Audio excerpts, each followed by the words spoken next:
again, but if you don't, what are the good parts of that second half against Northwestern that maybe you feel like need to be repeated? Let me gather my thoughts real quick. I think the best way to answer that question would be um, that we're just a team, like a skill. I think not every team has it, but the ability to come back from an errored half like we had. And I think one thing we need to get better at, just in terms of growth, is those runs that we let up. I know Coach was talking about after the game how that had happened in another game. I think it was Missouri, where there was like a 10-0 run or one of those kind of runs, and just eliminating those. So, I don't know if I answered your question as specific as you wanted, but I think, I think we showed that we have the ability to stay in a game or to come back into a game, even if it doesn't look like that. And if I didn't answer your question, if you wanted more specific follow up.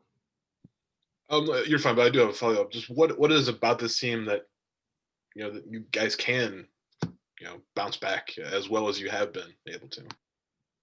I think it's just the tenacity that Coach Underwood kind of instills in us in practice. Just kind of playing through his teachings and his methods of just being tough and nasty. Thank you. Yeah.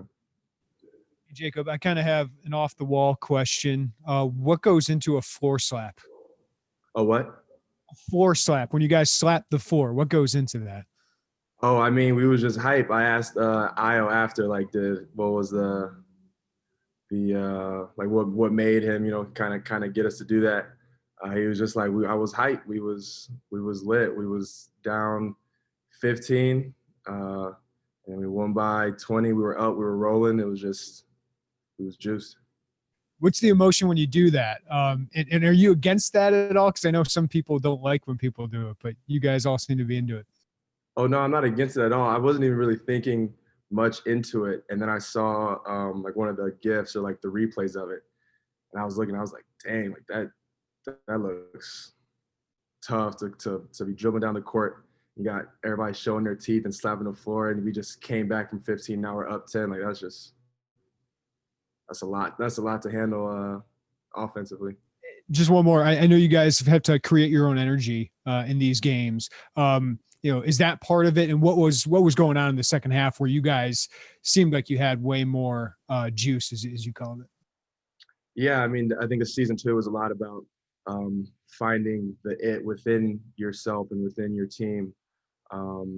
So we were just kind of too casual and sleep, I guess, in the first half. It just was uncharacteristic across the board. Everyone can take some type of blame for it down the line.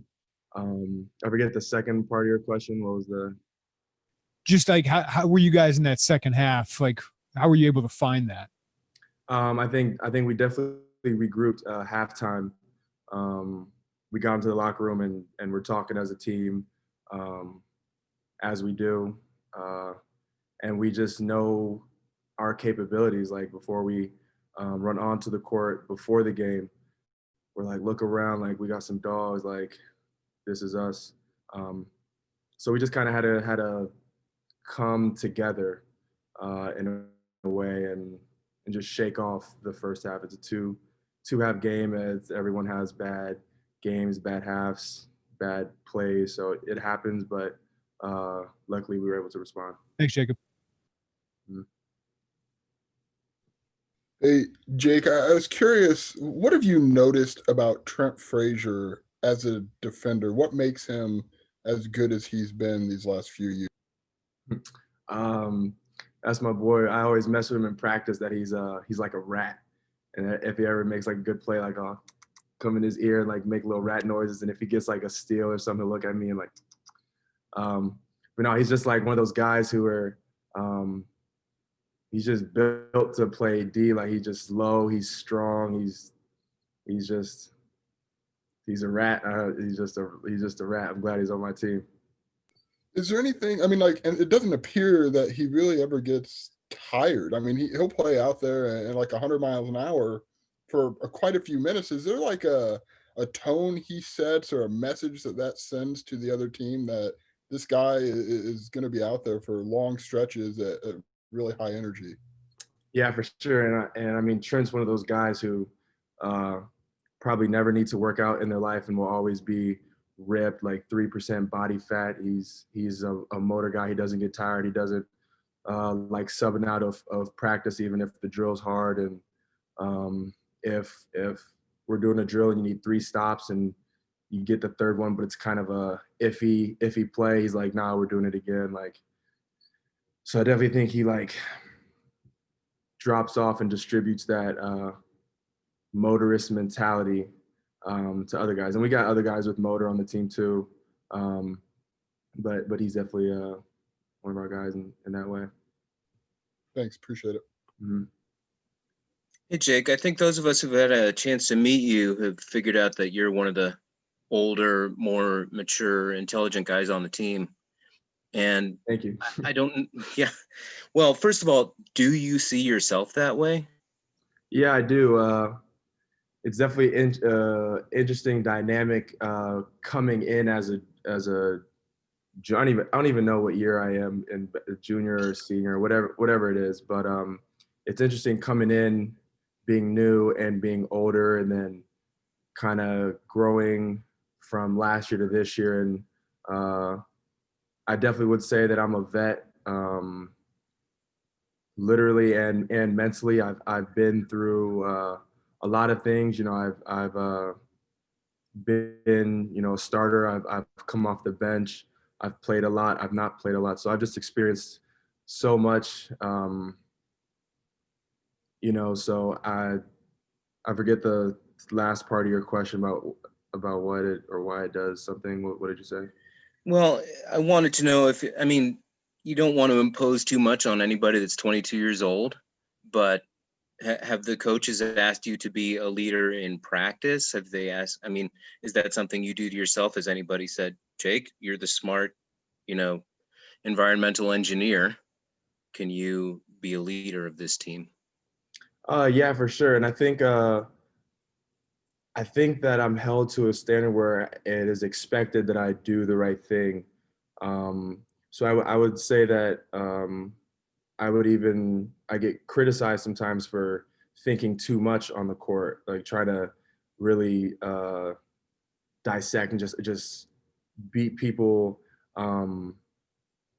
with my mind, which sometimes isn't the right thing to do. You know, you just got to play and go all out rather than you know, be the thinker that I am all the time. So yeah, I don't really know how to answer the full extent to your question. But yeah, I think I have high expectations to lead by example, do the right things on and off the court, things like that. Well, I'll give you something specific. This will be the last one for me for the next in line, but it's a very strange time in America right now. And you have to maintain a focus on basketball, but you also have to be a citizen and you have to spread that kind of focus, discipline, and maturity to your teammates. So how is it to balance those roles? It's life. I don't even think too much into it. I'm very present. I'm aware that there's a lot of things happening, to be general. But that just is what it is. I have responsibilities I need to do. There's things that need to be handled. You guys just got to get it done. All right. Thank you. Mm-hmm. Hey, Jake, before the Northwestern game, were there any talks amongst you guys about doing some kind of movement or taking some kind of stand as a team? In terms of like the national anthem? Mm-hmm. Yep. Yeah, we've talked about it in our group chat. I don't want to put anything out there too early or something, but we're aware and whatnot. I don't want to say too much. We have talked about it though. And then switching to Maryland, what have you kind of seen from them on film? They play a lot of 5-out, guys that can all deck it. I'm not gonna give them anything on here that'll alert them to anything that we're gonna do. It's a good Big Ten basketball team.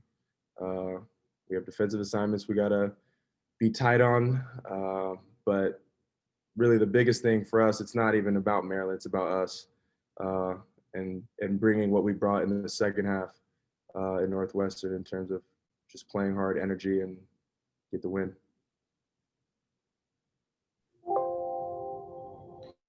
Hey, Jake, I appreciate your thoughtfulness here. I'm pretty sure looking at your bio, everywhere you've gone, you've been one of the guys, the main guys in basketball speaking, and now you're coming off the bench after having to sit for a year. How's that adaptation gone for you? It's a process for sure, but I think everyone has a role, and whether, or to put it in a better way, everyone is the guy, in their own way. So I don't even get too caught up with anything really. But it is what it is, and I know and I'm learning more about what I need to do to solidify that. As a team too, we're learning things too. Coach was talking about habits and building upon good habits and solidifying them. So I think everyone has a role, and we can be really good, and we are really good if everyone can execute that to their best ability. And I realize, your playing career is, not over, and things can change, but is this being what you are here and the success the team is having, is this part of why you're here? What you wanted? To answer the question, yes, but can you repeat the nuances of your? The team is really successful this year, and is this part of why you're here? Why you chose coming to Illinois? And of course, playing basketball at the highest level and competing for, the biggest award at this level is definitely one of the reasons I came here. It's not even a complicated answer. Absolutely. All right. Thanks. Mm-hmm. Hey, Jacob, thanks for doing this.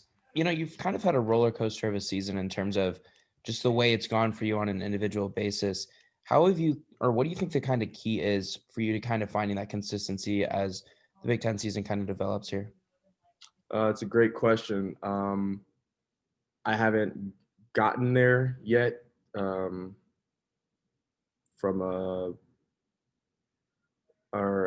haven't gotten there yet with like the answer, the solution. It's a process. It's a love-hate relationship.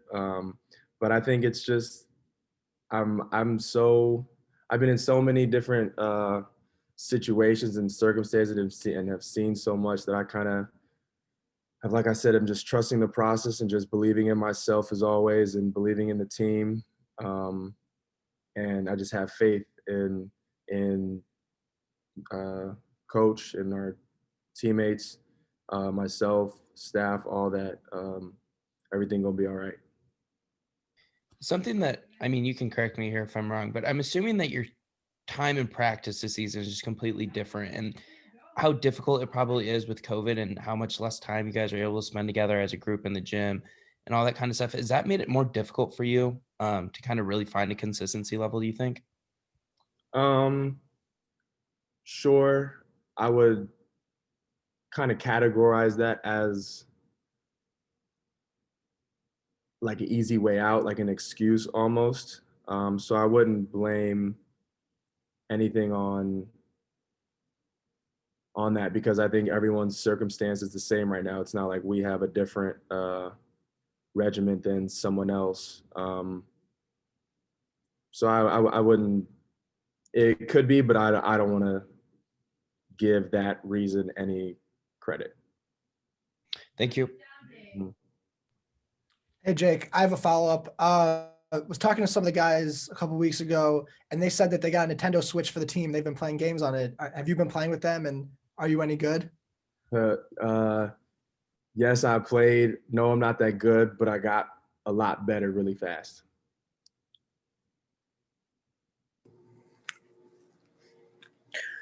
All right. Thanks, everyone. Jake. Jake, thanks for your time. We'll